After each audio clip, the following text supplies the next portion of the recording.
Hi mga mahal, ang ating topic ngayong araw is dalawa ang aking sasagutin at iisa lang din naman yung kanilang tanong. Si Bal at saka si Gar. So ayan, ang tanong nila is, si Bal ang tinatanong niya is bakit nakakaisa lang yung kanyang mister. Ang tanong naman ni Gar is bakit nakakaisa na lang siya samantalang dati daw nakatatlo or apat na beses siyang makipagpalakpakan. Ayan. So, parang iisa lang din yung kanilang tinatanong. Ang kaiban nga lang itong babae at lalaki. Okay?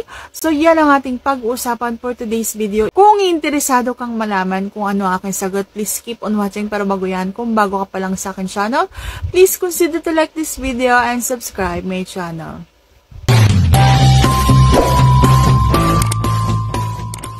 Kung halimbawa dati 3, 4 na round ka, kasi dati bata ka pa, dati sabik ka pa, kinasasabikan mo pa itong partner mo.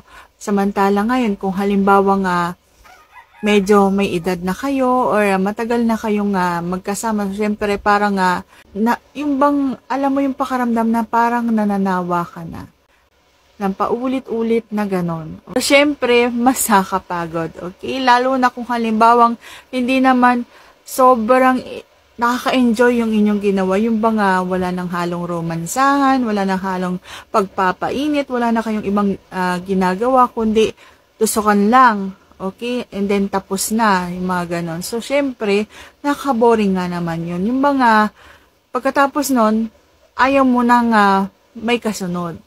Ganon. So, karamihan talaga sa mga matatagal na mag-partner is hanggang isa na lang yung alam nilang gawin and then magtatalikuran na yan, gagawin na nila yung mga gagawin nila or magsiselfon na yan. Depende kasi yan sa babae at sa lalaki. Kung halimbawang mainit pa yung nararamdaman nila, kung halimbawa mainit pa yung romansahan na ginawa nila, kahit na nakaisa na yan, iisa pa ulit yan. Ganon. Yung bang hindi pa humuhupa yung sarap na nararamdaman ninyo sa isa't isa, tiyak, iisa pa ulit Pero kung halimbawa wala kayong ibang ginawa, kundi tusukan lang, at the end of the day, isa lang talaga. Kasi wala kayong ibang ginagawa, kundi tusukan lang. Hugot, tusok, hanggang sa may lumabas na dyan. Pero kung halimbawang nagpainit kayo ng sobra, pinataas nyo masyado yung na nararamdaman ninyo sa isa't isa. So, hindi malabong magkaroon ng pangalawa, pangatlo, pang-apat. Pero sabi nga, kapag nakapagpalabas ng isang lalaki, so, may lalambot na talaga yan. Pero, hindi yan magtatagal. Okay? So, bigyan nyo ng rest yung isa't isa and then, panibagong pagbakbakan na naman. Wag ninyong hayaang tatayo na yung isa or matatapos na doon yung init na nararamdaman niyo.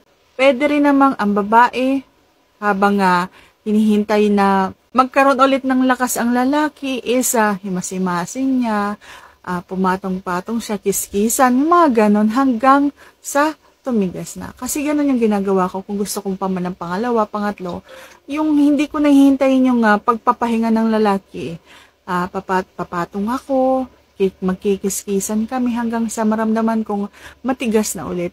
Ready to fight na. Ayan. So, sa pangalawang pagkakataon, kung halimbawa sa una pagod si lalaki, so ako naman yung mangangabayo sa pangalawa kung gusto ko pa rin talaga. Kasi, nasa babae at lalaki talaga yan para tumagal yung laban, para magkaroon ng pangalawa, pangatlo, pang-apat. Okay? So, palitan kayo para hindi lang si lalaki yung nagtatrabaho. So, yan lang ang masasagot for today's video. See you on my next vlog. And if you like this video, please consider to like this video and subscribe my channel. Thank you for watching. See you on my next vlog.